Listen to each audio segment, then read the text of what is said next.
Yes, good afternoon, rainy Davao, gloomy Davao pala. Welcome to the first, I think this is our first Q&A for this year's edition of the Mindanao Film Festival. It's the 19th year of the MFF, and yeah, we're glad to be presenting the selection of short films now, despite the still ongoing pandemic. And yeah, hope you could catch them. And as part of the edition, actually, we are um, conducting a series of Q&As or open forums with our filmmakers, to those who will be able to attend the Q&As, no. And for this session, we will be graced by filmmakers that whose films are featured in the block called New Absurdities. So yung program po natin ng mga films this year is by theme. As you all know, there are films that tackle the pandemic and of course the usual themes, no. And in this particular block, there is the usual narrative film, but there's also a featured documentary and a featured experimental film. So it's a quite diverse selection, and we are happy that the filmmakers are here, no. Sige. Yeah. Do we start to introduce na ba?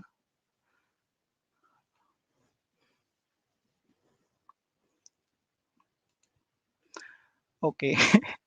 So we'll introduce the filmmakers one by one, those who are here. From the film Isolation, we have the filmmaker Ed Priete. From the film Ellipsism, we have John Denver Yu.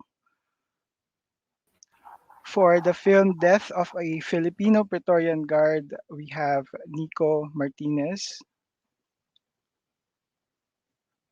And for the film A Sabbath on the Longest Day of the Year, we have Edmund Telmo. And I heard that may maghabol pa, no? So hopefully makahabol yung iba and can join us later.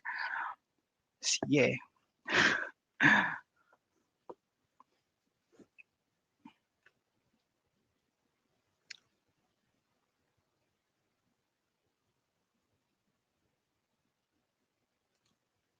So can we welcome everyone already in the panel? Ako lang ba? Rudolph is not yet here. Okay, it seems like I'm the only one. I'm supposed to be accompanied by Rudolph, Alama, but I think he's still coming also. um, yeah. Uh, Sige. Maybe for the first hello everybody. No, thank you for gracing this Q&A, and I hope you're fine and well wherever you are right now. Um, Maybe first off is kumustahin siguro namin kayo, no? Because I mean, um, this is not the usual setting or conditions that we are living in, and we'd like to check in on you guys maybe first before like tackling or going straight into your films, no? Siguro, the first question is, how are you, and how are you doing, and what is actually keeping you busy right now, aside from making your film? Maybe we'll start with ano siguro, Ed, and then John Denver, Nico, and then Edmund. Sige, Hello. Ed, Hello, yes. Kuya Jay. Okay lang naman. We're okay. In terms of this setup, no, I think na-experience ko naman din ito, and as well as the other filmmakers ganitong setup last year yung sa MFF 2020. So and parang at this point siguro of the pandemic na sanay na din tayo with these online Q&As and forums. Anong nakaka-busy sa akin these days? I'm currently graduating. I'm a fourth year student. So I guess thesis is one of my biggest kabisihan. Mga yeah. On top of that, mga racket jobs, Mm. video editing and videography and filmmaking from time to time kami magkasama with my production team doing the films. I'm by the way I'm joined right now by my sister who is stars in our film Isolation. Hi. Ay, Yeah. ikaw pala yun, Yes. yung I'm na-lockdown. yes. Yes, yung twin ko, kambal ko. Yeah. You're twins. That's interesting. In spirit. Yeah. So I'm older than graduating her. student ka, Ed, this year. Yes. Uh, Hmm. Or next, is it next year? Next year, no? Next year, Ah, 2022, yeah. mm, Currently on my way to graduating, yeah. So, mm, yun yung pinaka-busy ata right now. mm, Surviving, the semester. mm. Yeah, and it's nice to know, no, that you were still able to squeeze in making a film despite all these challenges, both online and physical. Si John Denver, kumusta? What's keeping you busy, Denver? Hello, sir. Good afternoon. Yeah, I'm still alive and kicking, Japan, sir. Okay lang. And it's really, feel great not to be here and especially competing with, other filmmaker. So, yeah. This year is nag-stop ko, sir. College po ko, sir, kasi I don't really feel the Mm, online class. So, it's all about running your own race for me. And I wanted to, to focus other aspects of life then, trying new things. Like now, I know, discover a lot of myself, especially like our world is plummeting ba. So, yeah, murag, I'm more into upgrading myself sa, and there's always a good passion for me creating independent film. So, yeah, I'm more into writing then, kaya ganyan. So, continue filmmaking, making films sad. So, that's it, sir.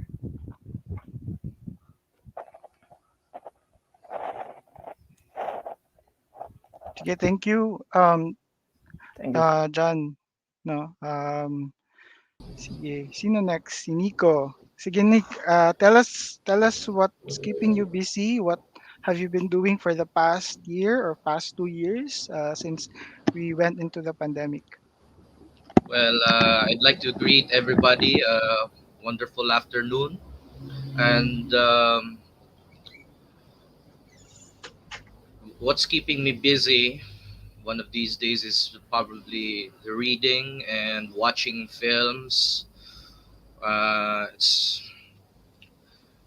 kind of interesting, and like my fellow filmmakers, I'm also what do you call this? I'm also focused on self development, so it's that. And for the other things, I'm currently on my way to participate in the sign language classes siguro ngayong January. And yun. So and maybe shoot more stuff that will become cohesive material. So, Kuya Jay, I was just telling the audiences that I've been busy with reading books and um, watching films like what I usually do. And self-development stuff and shooting material for film. And siguro probably nasa process ng pagluluksa kasi meron kami mga kamag-anak sa buhay na Mm, nasawi sa COVID-19. So, mm, yun lang po. Yun lang muna. okay. Thanks, Nico, and sorry not to hear to hear your loss, but also it's glad to know that you've been productive. Also, um, you've been reading and you've been watching films, and I think a lot of us have done that in our because we have a lot of spare time, no. So yeah, ako din reading and watching films. And next siguro si si Edmund, sorry. Hinihingal ako. I just got my tawag nito, lunch. Food banda. So and no one's to here to take my place. But yeah, thank you for hanging on. And our next filmmaker is Edmund. I heard in transit si Edmund. It's nice to hear from you, Mond, and thank you for dropping by. How are you, and what's keeping you busy aside from flying, flying to Manila? Hello, sobra, grabe ka sabak. Yeah, um, it's keeping me busy. May, ano lang, karon kay na projects. Ubay-ubay kay, so kada tong, di ba nagka-COVID na delay yung projects, tapos karon kay, medyo loose ng restrictions. So, okay lang naman, nagsabay-sabay lang yun siya itong November until December. Tapos, Hmm. yun, karon kay, wala, kailangan nag-rest kay, dili pwede nga, ma-burn out ka, di ba? So, Mm. ayun, karon kay nagbakasyon ginagmay tapos balik na po dahil og shoot pag umana ning a week. Mm. Yun lang. Sige. Thank you. Um, Maybe let's get straight into your films, no? The one that the ones that are featured here sa 19th Mindanao Film Festival. Could you tell me a bit about the idea behind the film? What is the inspiration, or yeah, where did it come from? No, the idea to make this film of yours, um, the one that you submitted for 19th MFF. Siguro maybe we can start baliktad naman tayo. Okay lang mag-start tayo kay Edmund and then pabaliktad. Si hopefully dili kayo saba ang kwan. Okay lang ba? Dili kayo saba, Jay. Yep, yep, okay lang. Okay. Uh, so ang Sabbath the longest day of the year kay isa sa I mean medyo impulsive yung ang process now. I just parang na actually not only the writing pero pati ang filmmaking medyo impulsive siya. Pero ironically, murag sa pag-abot sa shoot one of the murag well prepared nga shoot sa ako Mm. comparatively. I mean compared to my past films. Tapos nari ko sa store karon eh. so so Are you in Manila na ba or wala in pa transit napo pa? sa Cavite man siguro ni. Padulong pa og Manila gikan Mm. Cavite. Okay. So ano wala pa ma'am. So so yun ang Sabbath on the longest day of the year ang akong inspiration kay I read these books during the pandemic, no? Ang kaning Gabriel Garcia Marquez na book and also ang uh, Nikko. So, murag muna ako siyang murag ang murag literature na sa tawag ni inspiration na ako. So, yun parang there's these two characters sa two books nga I've read nga ay nindot lang ang idea nga i-mix na ako nito ng duha characters. Mm. Tapos tapos ang approach kay since it's the pandemic, more about it's not that it's so boring. It's a boring film. It's so mundane. Kay murag mo man ako na feel during the pandemic nga Mm. I mean and then murag in terms of kanang why do you make it this mundane because ang kaning nga characters, ang kaning two characters are going through a lot more with this is their one of murag isa lang siguro sa time nga they can just sit and talk and then watch film. Mm. So yun, mura po siya akong longing sa pagtanaw sa lida sa theater. Mm. So mo po daw ang pinakaganahan nga scene sa akong short film nga katong Mm. nagtanaw sa theater kay murag Yeah. lami Mm. lami kaya ani murag mo to akong gipangita pod ba. So it's kind of personal in a way, pero I mean ang akong inspirations are ito katong two books that I've read, and also the feeling Mm. during the pandemic. Mm.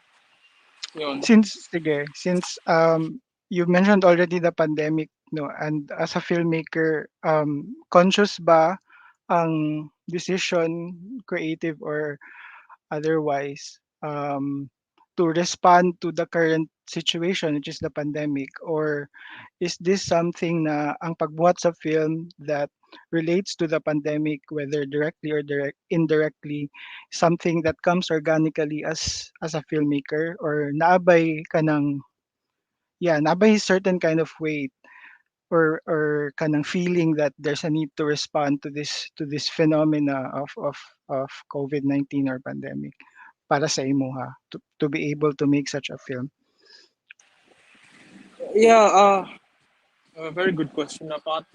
Ako siguro I don't know, ako siguro personally as a filmmaker, when I make films kay I could say murag selfishly for me it's a reminder ba nga, like for example nako short film sa nako short film nga ang title kay Redemption, for example. Mm. I could mura ba tawag, madumduman ako ang akong situation at that time personally because of Mm. that film. Or siya, it's a reminder for me ba nga, kaninga time ba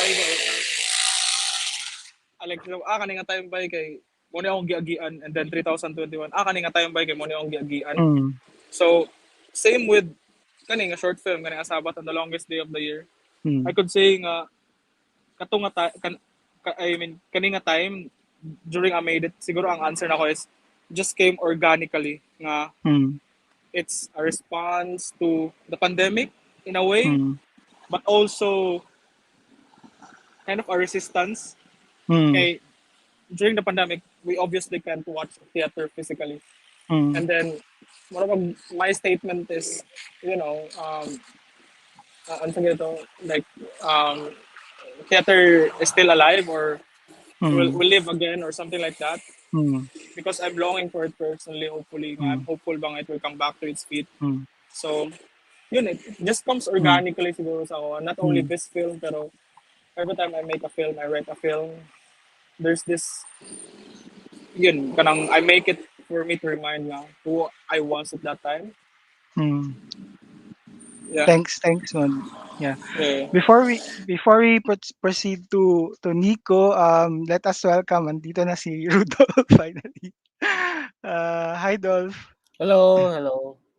Yes. Hi. So yeah, Ngayong hapon, we just actually started. We were talking about the inspiration or the idea of their film, no, where their film came about, and then Nico is supposed to be the next one, no. Maybe continue ko na lang, and then you can ask the next two filmmakers.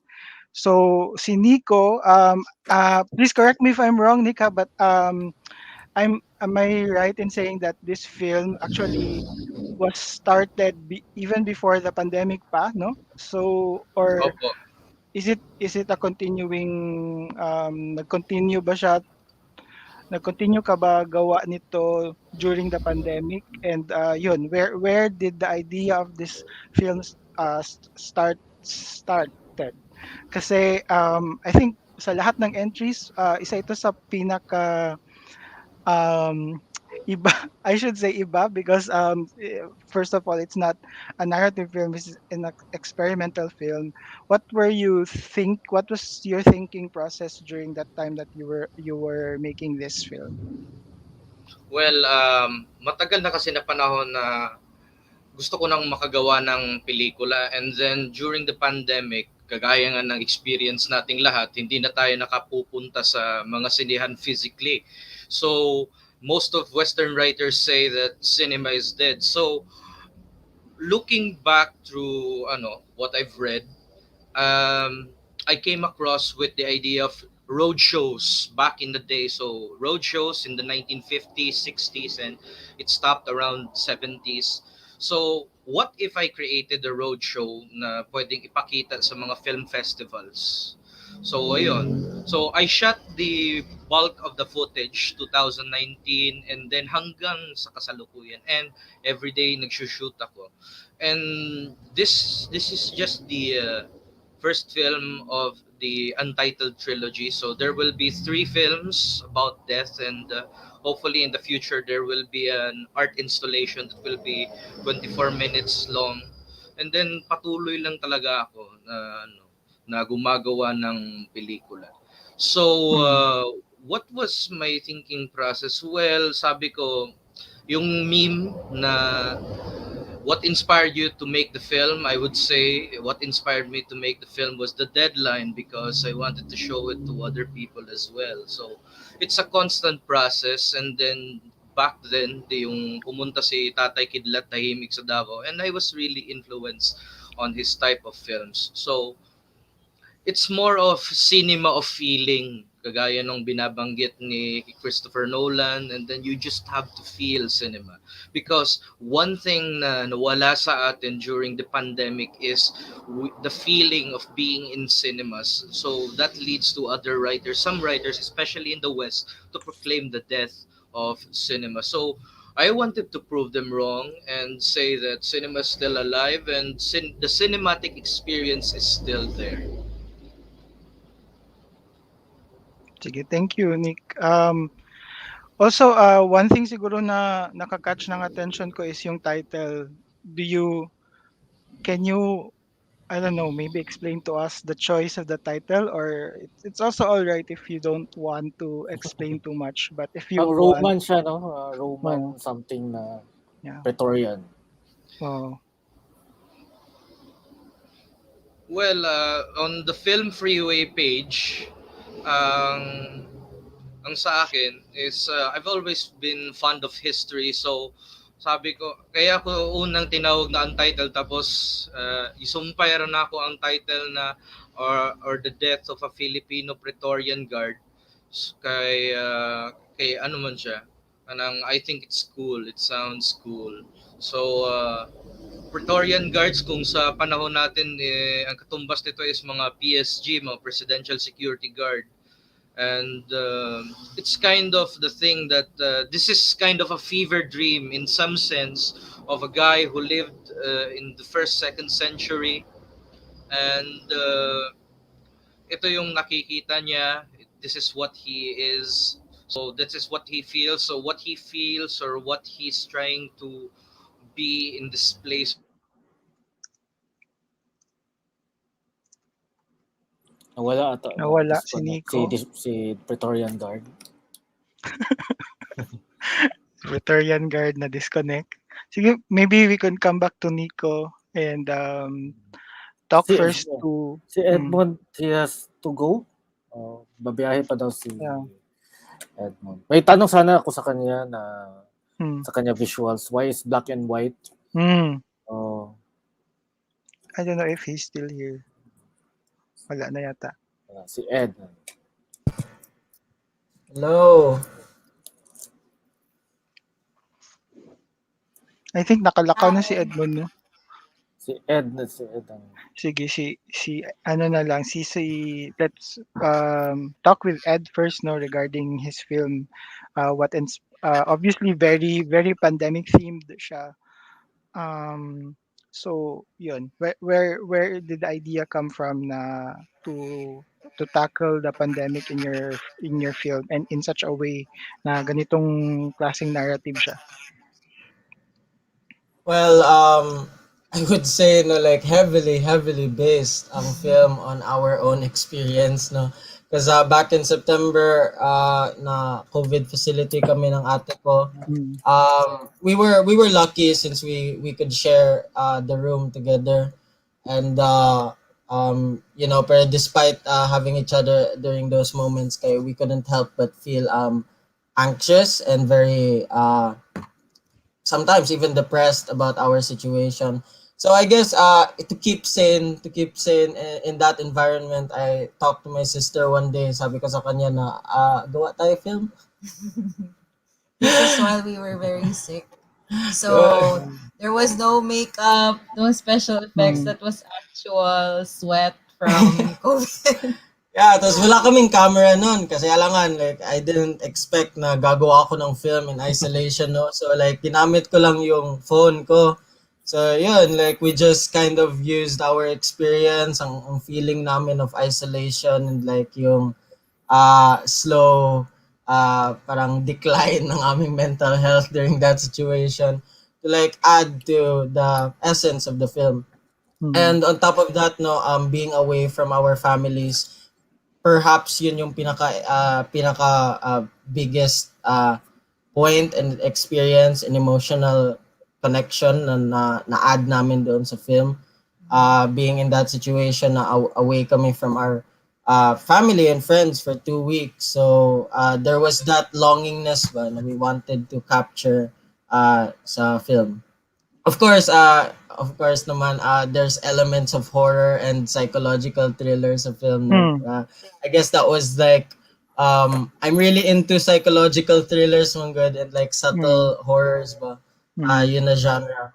So, being in that, yung isolation facility na school siya, plus there, we would like sleep there during nights, and like there would like be mysterious things na mangyari na like makataas ng balahibo. So it's like, I wanted to show that sa film. I wanted to like, adapt that sa film.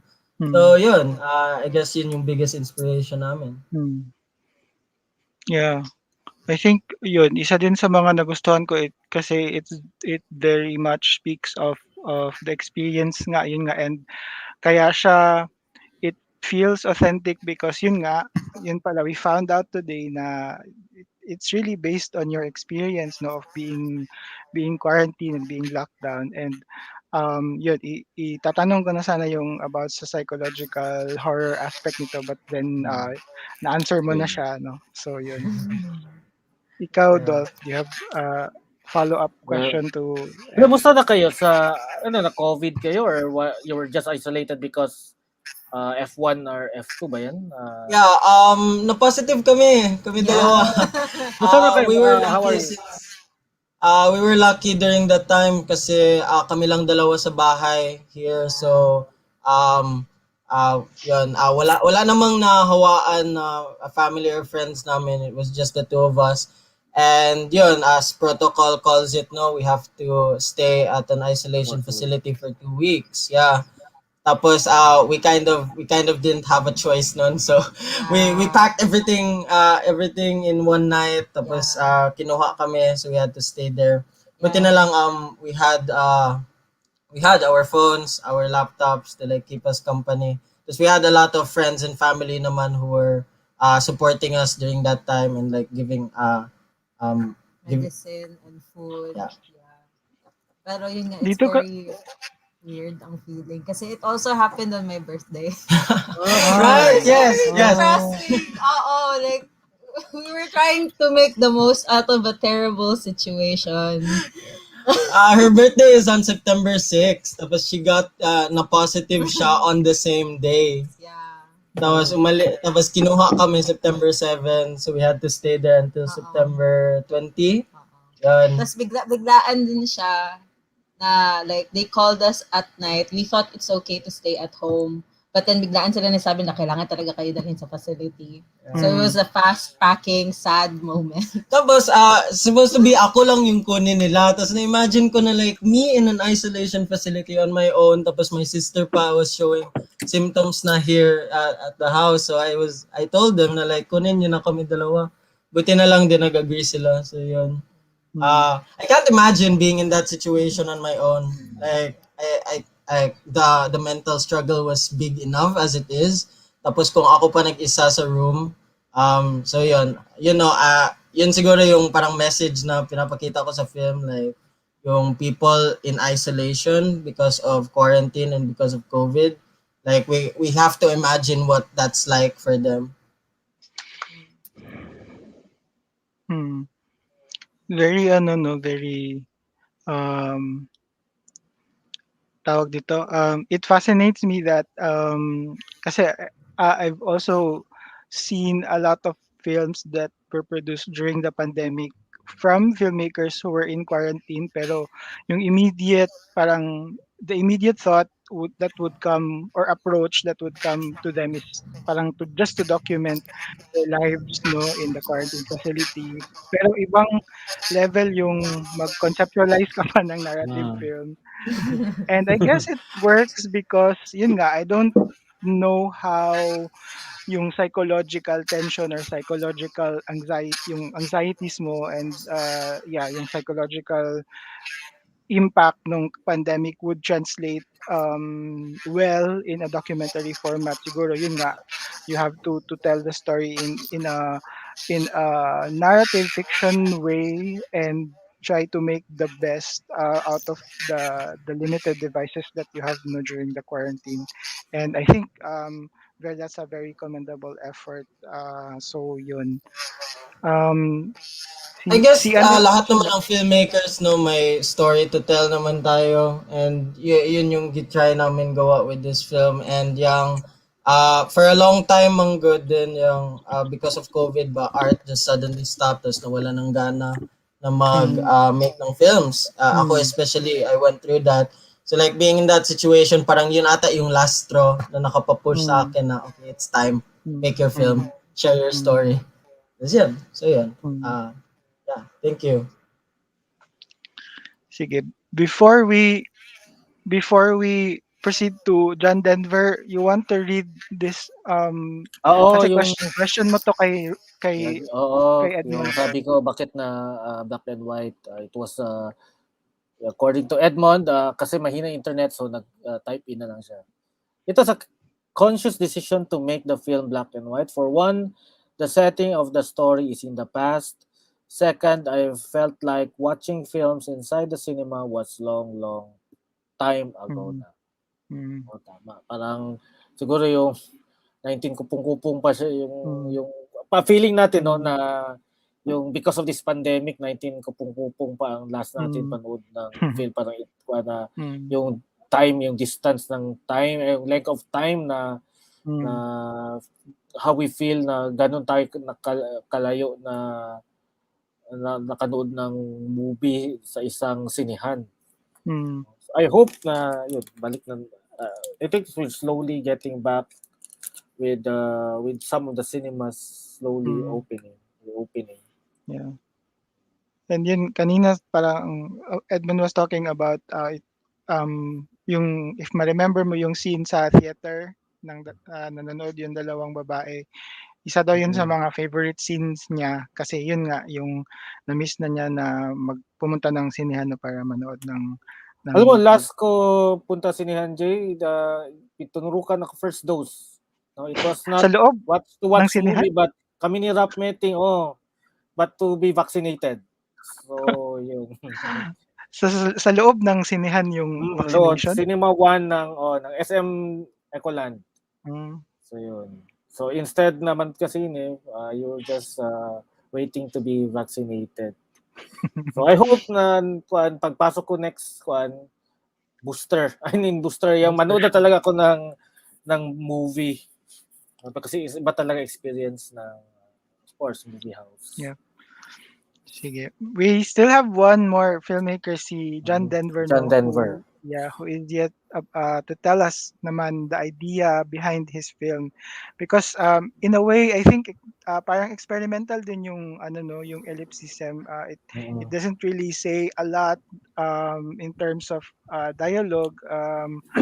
But somehow you get a sense no that there is something beneath the character na gi-create niya sa film niya. So John Denver, pwede mo kaming kwentuhan where did the Yes. idea of ellipsism came from and why did you choose to make this kind of film?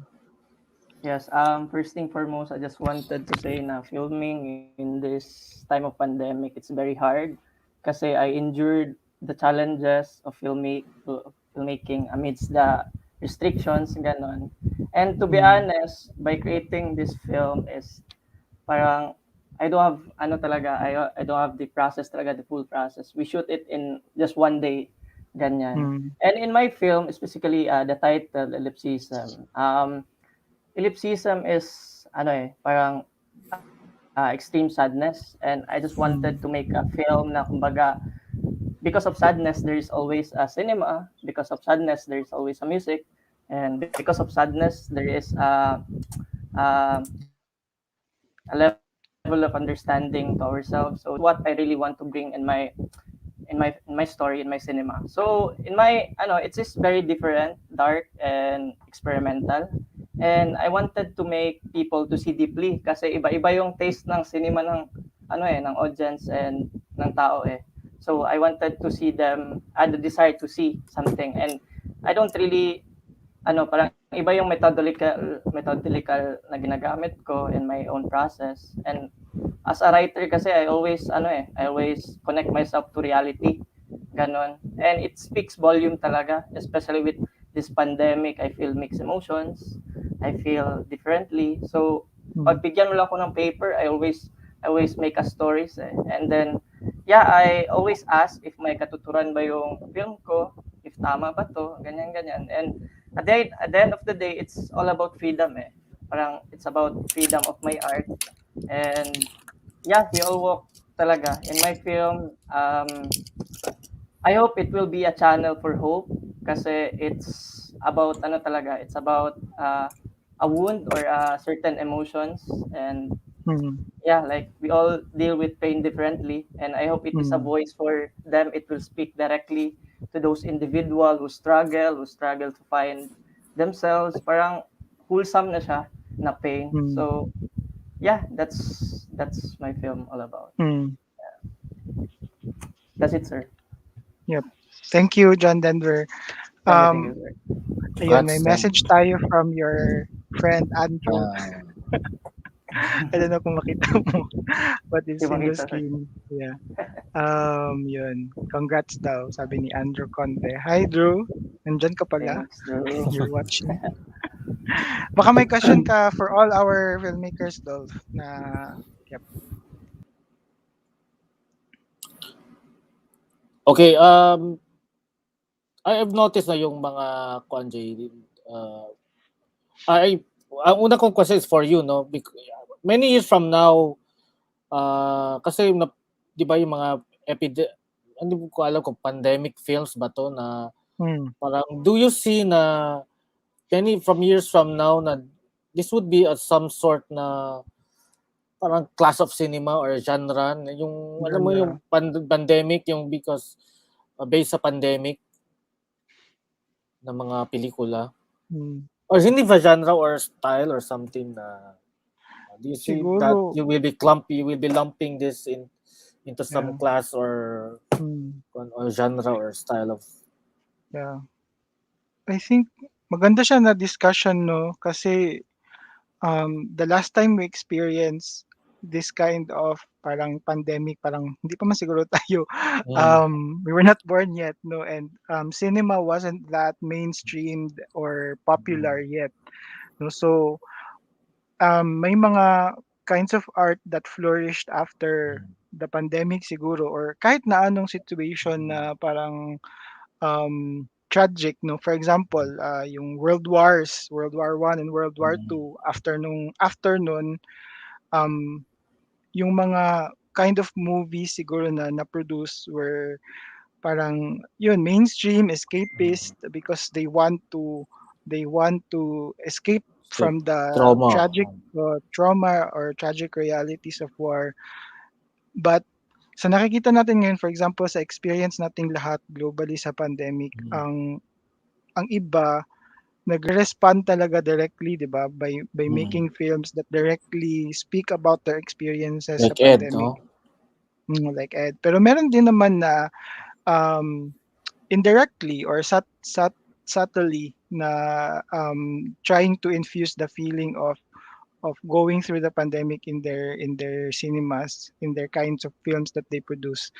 And babalik pa rin tayo doon sa kung ano talaga yung type of cinema or type of film na gustong gawin ng filmmaker. Like for example, yung sa film ni Edmund, no, hindi siya directly talaga about the pandemic, pero the way he explained it a while ago, it was sort of a response because naging mundane yung life, naging boring yung life, and then as a filmmaker, you are searching for something na na platform or venue na maka-express ka ng art mo, and yun nga sa filmmaker syempre films yung outlet mo, 'di ba? So parang gano'n.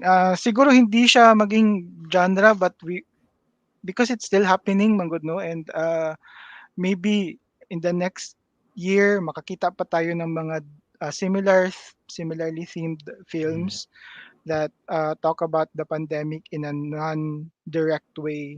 May mga documentary siguro ganyan, no.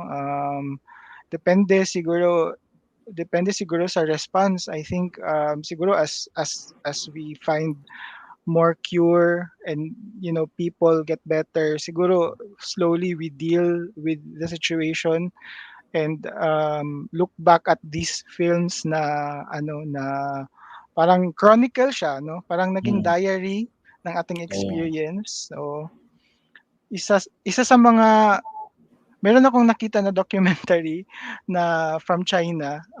They were about to make a narrative fiction film. Filmmaking crew. Tapos pagdating nila sa Wuhan, Ah, the di nila epicenter of nag-start. the virus, na lockdown sila. So ano yung gagawin nila? So instead of making a fiction film, gumawa na sila ng documentary. So gi-follow nila ang mga health workers and all that. So naging iba yung film nila. So I think ang as filmmakers nagiging creative or nagiging responsive tayo kung ano man yung meron sa atin that time, and uh, crucial siya na i-observe natin yung development nung cinema as the pandemic goes on, or as the pandemic gets better rather. Pansin ko no, because I was listening to yung kala Ed, kala John Denver, parang lalo na kay Ed, no, because parang sabi nila parang feeling isolated, but yung meron tayong wifi, but para tayong connected but disconnected, parang Hmm. yung kuan. So yung response natin is although we connected, pero yung ating physical, siguro may kuan yung ating physical sense na isolated tayo, disconnect, so we have to connect, but in a way na we have to communicate our disconnectedness. Meron parang gano'n na Yeah. kita ko sa mga films. Yun, maganda yan na point. Yung sense of connection, makita mo din siya Mm. sa mga films. Yung wanting to reach out, indirectly man or directly, makita mo din sa mga films na, for example, dito sa na-feature natin sa MFF this year. May sense of parang wanting to reach out to people, yet very limited or parang restrained ka sa current conditions. And I guess natural, very it's our humanity, yung sense of wanting to connect with other people. And yun, as filmmakers, I think the way of connecting really is to make their art through films. Sige. Wow, so deep. Well, tanong ko sa mga filmmakers, after this episode in our lives, anong plano nyong gawin? What artistic, ano yung kanyo sa inyong art, no? Gusto plano nyong gawin after this parang experience ito? Sino mag-start? Yeah. Sino bang unahin natin? Si Nikko. Si Nikko. Connected na Nikko si is back. Nikko. Back Nikko. Hello, ano kayang gagawin ko pagkatapos ng lahat na ito? Well, um, I'm gonna be honest, di ko alam. Hindi ko alam if I'll live on the next 30 days. I don't really know. But if the urge is to continue to create, I will still create films. So, itong film ko ngayon na nakikita sa Mindanao Film Festival is part of a trilogy. So, it's a continuing process. So, I actually laid it out, so it's gonna be yung gusto ko sanang sabihin kanina kaso disconnect ako. Mm. Isang installation ng parang tatlong panels. So one per year, and hopefully in the 4 years after that we can show it somewhere foreign. And then I'm actually working on a documentary about art science and mudguard art na prominent lang dito sa bahay namin, sa within the vicinity of my home. And hopefully kung makahanap ng grants or funding, and then maybe help out other filmmakers as well. And this January next year, we'll be shooting a film. I'll be shooting for a film or a friend sa Moncayo. And shout out kay James Damasin and ano to my producer sa United States, si Paulo Tipanero. And if weren't for you guys, I wouldn't have this kind of motivation. So I feel so energized. So life goes on, kagaya na sinasabi ng mga filmmakers, life goes on. It may be hard for us right now, pero life goes on. As long as we live, as long as we breathe, as long as we make films and try to connect with audiences, um, there's always gonna be cinema. And cinema isn't going away anytime soon because it's getting revived by all of us who are part of this community. Thanks, Nico. Trilogy, no? Anong parang ano yung central theme ng kanyang trilogy? What connects the three? No? Disconnect na siya. What connects the three, your planned trilogy? Anong central theme nung? Maybe it's experience and death. So sa Film Freeway page ko, kasi I also submitted the film to a US Film Festival. Hopefully they can accept it. And yun, because I'm always fascinated with death, so maybe in the 5 minutes I could do something crazy. And it's all about experience and death, kasi fascinated ako sa afterlife eh. So maybe that, because from the pandemic, we've all seen deaths, and meron tayong mga mahal sa buhay na namatay. So if people come up and see the trilogy or the panels finally in coming years, may siguro they'll feel something. And sabi ni Tolstoy is yung gumagawa, yung author, if he connects with an audience, even though it's a painting or it's performance art, it makes the human experience much more better than just doing the dishes or just doing yung paglalaba. So art elevates us maybe to a transcendent level. And I want gusto ko din siguro yung films ko as well as the other films of my magnificent colleagues now on this platform, na our cinema could become prayers just like Tarkovsky. If our films could become prayers for others, or it airs the emotions of our fellow men, of our fellow neighbors, or lahat ng mahal natin sa buhay. So it becomes something more of a call or invocation of the transcendent. And I'd like that to be that way. So yun, if they feel the transcendent in cinema, well, my art is not an art anymore, and I may become like a preacher or something. Ewan ko. Basta yun lang. The trilogy will talk about death and life. So it's a recurring theme throughout the ages. And I hope to expand on that. You think parang friend mo na US producer, is he producing this current your film or the trilogy, or iba tong project na to gagawin mo sa?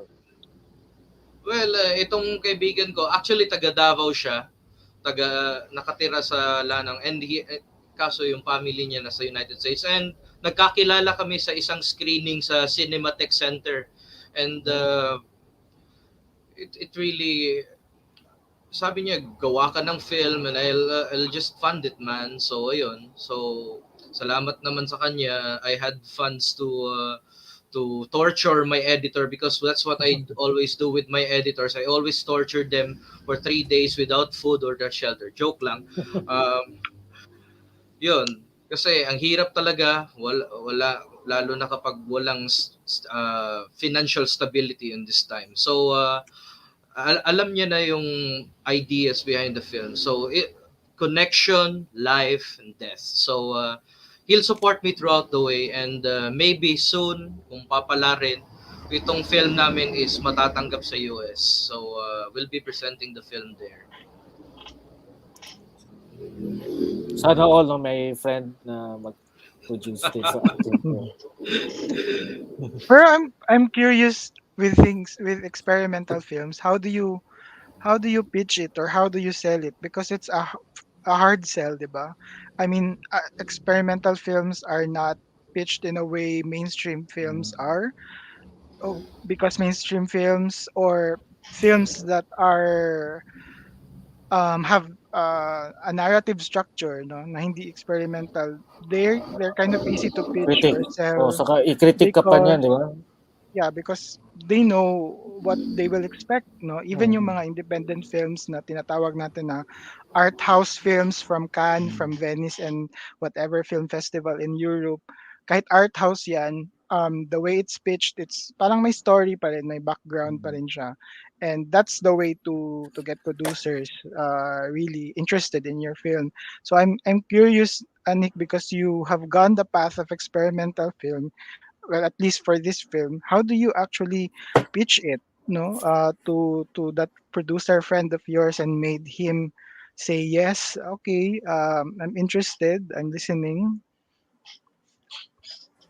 Well, actually, it's funny because magkaibigan lang kami. Sabi ko, pre, meron akong film. Basta film mo. Sabi niya, basta film mo, I'll support it. So, magkaibigan lang talaga kami, and we talk from time to time, and 2 in the morning dito, tapos mga alas 7 ng doon sa may sa Amerika. Sabi ko, gawa tayo ng film. So, I'll send the idea to you. So, ayun. And he just obliged me just to be free. Ayun. Kasi siguro kasi mahirap talaga to get film grants, lalo na sa European at saka sa iba pang mga counterparts nila, kasi kailangan talaga may storyboard, kailangan merong synopsis. Well, I don't work that kind of way. So sabi ko, Brad, bigyan mo lang ako ng pang-budget ko para gumala sa Davao City, kahit kasi nakakapag-jeep naman ako, and I'll just shoot and I'll show it to you. And then he was impressed because he was really into the kagaya ng pangalan ng category natin, absurd. So absurd yung pelikula, but at the same time it has a human element like what's been discussed. So yun lang, magkakaibigan kayo, magtotropa kasi kayo na lang man din ng magdadamayan, and then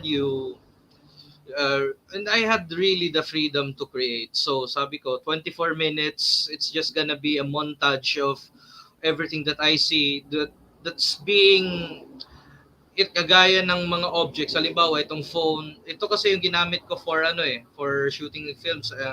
Naiingit nga ako sa iba kasi gamit nila mga IMAX cameras and 65 millimeters. So, yun lang. It's just simple. Pre, tulungan mo lang ako. So, yun, we're on our way and we're currently producing our second one, and I'm shooting it as we speak. So, Okay, kakaibigan. thanks Nick. Thank um you. yeah, how about the others, si Ed and maybe Ed and then John Denver? Yung question mo, Dolph, was After this experience no yeah, sa inyong buhay, ano yung impact, ano yung plano nyong gawin lalo na sa inyong artistic na yeah, endeavor. are you still going to make Nakamute film? si Ed. Magfi-film pa rin ba Hello. kayo? Hello. Maghanap ako ng friend. Ate ko pala, sir. So, yung nag-act sa film. My plans no in the future, na-mention ko na earlier yung thesis ko. My thesis is actually about advocacy short films and using them to portray violence, sexual violence, and the trauma involved from sexual violence. So I'm currently working on that right now. Because of the constraints no sa time ng semester, I parang the aim ko na ang magawa ko at the end of this thesis is storyboard and screenplay. So I guess for the long term, after I graduate, I'm planning to use these, yung storyboard and screenplay, para ma-pitch yung aking advocacy short film for to make para yung thesis ko will like will help produce an actual short film in the future. So yun yung aking biggest project right now. I'm already working with other organizations to like advocate for this film and the research. So there's UP Mindanao, and I'm working with other organizations as well, including yung aking production team doing the films. So yun yung long term plan ko. To It seems na a lot of what I do these days is really parang revolved na around filmmaking, so I guess i-pursue na dyan ako na. But yeah, yun yung plano ko. Okay, I want to ask a question, Ed, no? Because you were struck with COVID, you and your sister. Yes. Do you have fears na getting exposed again, or na mag-ingat ka na, parang takot ka na after experiencing nung hassle nung 2 weeks mo na isolation, or go pa rin? Same pa rin na... Well, yes sir, definitely mas careful na kami now. Mas careful na kami now. It's a very traumatizing experience, no, and because of that we're more careful sa aming where we go and yung mga regulations. And at least now ano na kami, we're both fully vaccinated, so there's that. Pero it's not an excuse no na pa rin magkumpiyansa na wherever we go, we should always be safe and take care na hindi tayo maka-infect ng other people or ma-infect tayo with COVID-19. Especially now na medyo nag-lessen na ang regulations with COVID-19. I think now more than ever, we need to be more careful. We need to be more safe. Just because na-lessen na yung regulations doesn't mean na magpabaya tayo. Take it from us who experienced it firsthand. It's not a great experience. Asan kayo na quarantine nga? Sa Dito lang Santa sa Ana. Santa Ana School. Tataan na That's why yung setting ng film, sabi ko parang school lagi ito. And it's very creepy. Although it's a school, like imagine what it's like for schools, what it looks like inside. Actually, ako yung nagsabi sa kanya, look at this place, it looks really creepy. It's good for a film. Doon nag-start. May isang detail doon. If you watch our film, there's a handprint sa parang sa blackboard. Actually, hindi kami naglagay nun. So, it's been there since we got there. So, parang, we don't want to think too much about it. Obviously, maybe may bata doon na naglagay nun before. So, like, I don't know. Pero, like, decide na lang namin na isali din yun sa film. So, yun. It added a little bit of horror element there, no? Pero this isn't to say, this isn't to, like, scare people in isolation about their environment. Pero it's to make people aware lang na that's the situation, and being in that situation is not great. So as much as possible, we should avoid getting infected with COVID-19. And yeah. Okay, thank you. Thank you din, sir. Si John Denver? Yeah. Hi, sir. Yeah, same question. Hi, can you repeat the question, sir? With siguro after this, yung parang life-changing experience, yung pandemic, how does it impact, no? yung mga future mo na engagement sa iyong art? All right. At Well, to answer your question, first thing is this life is not all there is talaga. And parang at its very best in the sweetest and most sublime moment bitaw. And I guess this pandemic, this is when our life begins and we have a different journey. And yeah, my plan is of course to magpadayon sa pag-create ng paglikha ng sining, make more films.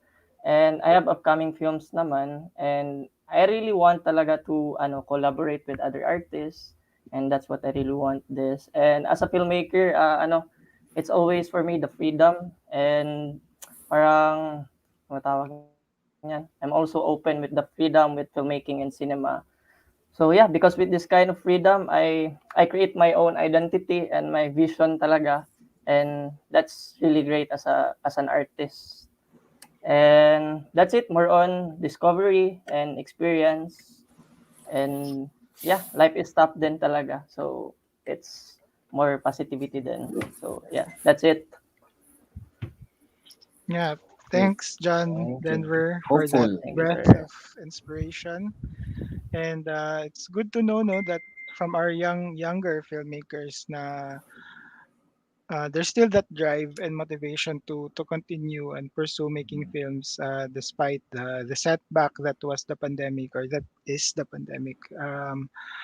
And you can see that with the kinds of films na ini-screen natin sa MFF, no?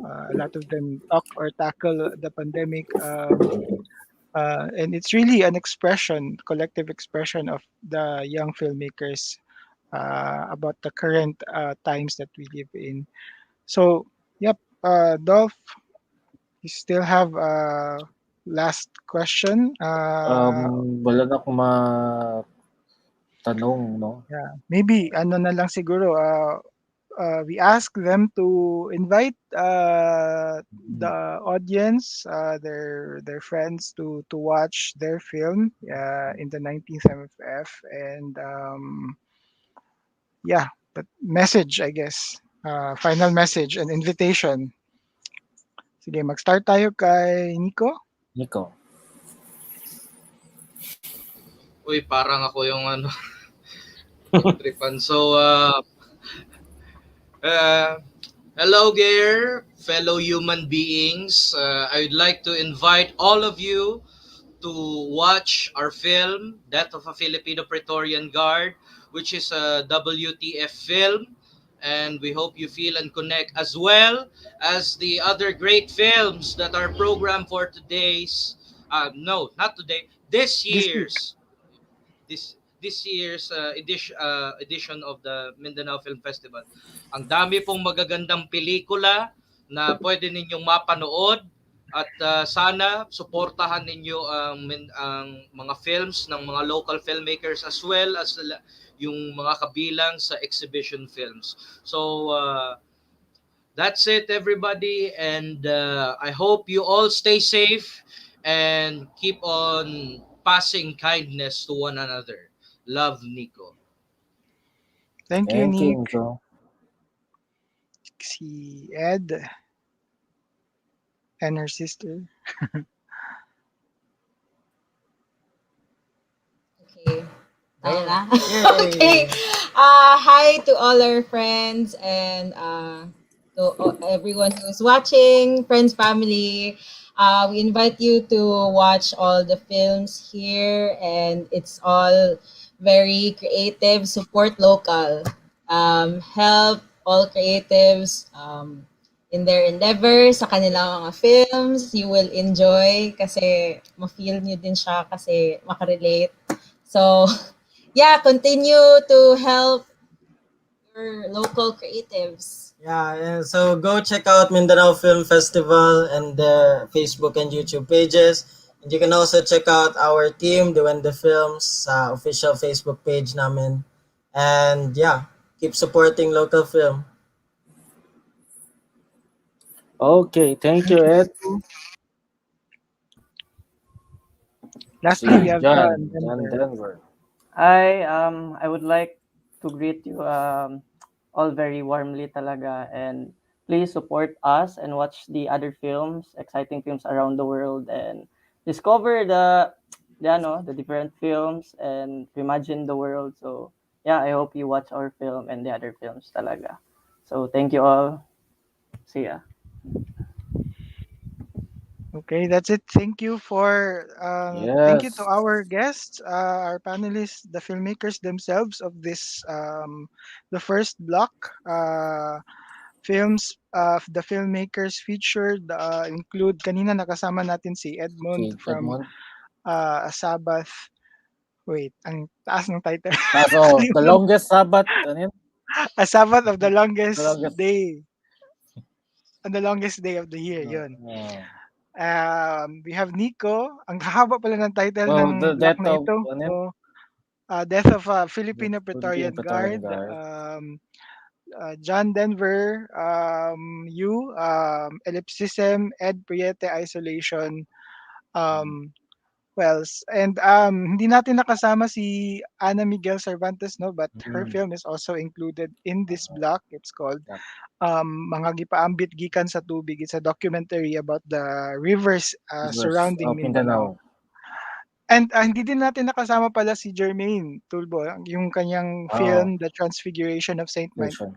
Saint Mike Kasi maraming is tatlong kanyang film. Tatlo or kasama, dalawa film. yeah, kasama dito sa particular block na ito.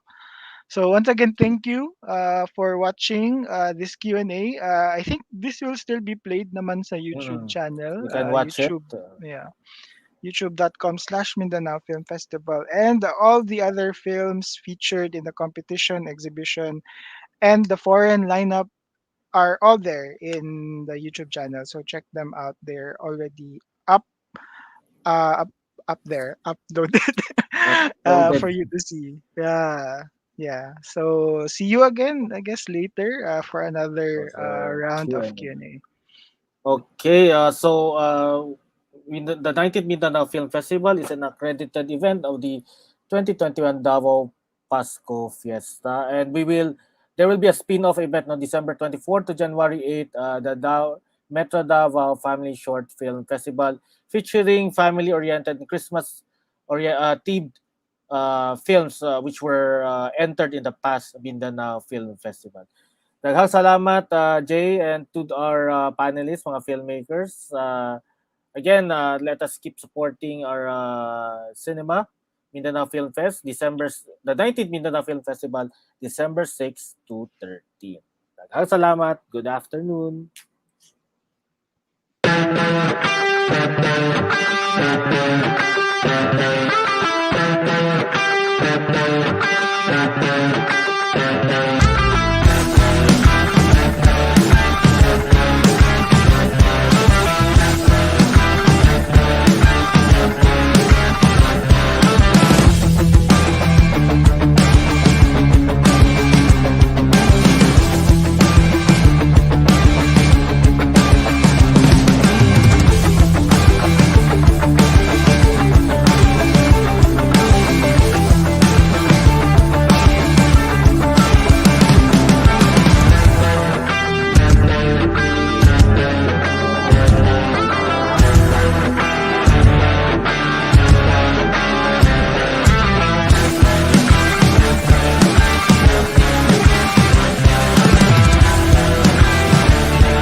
Yeesh.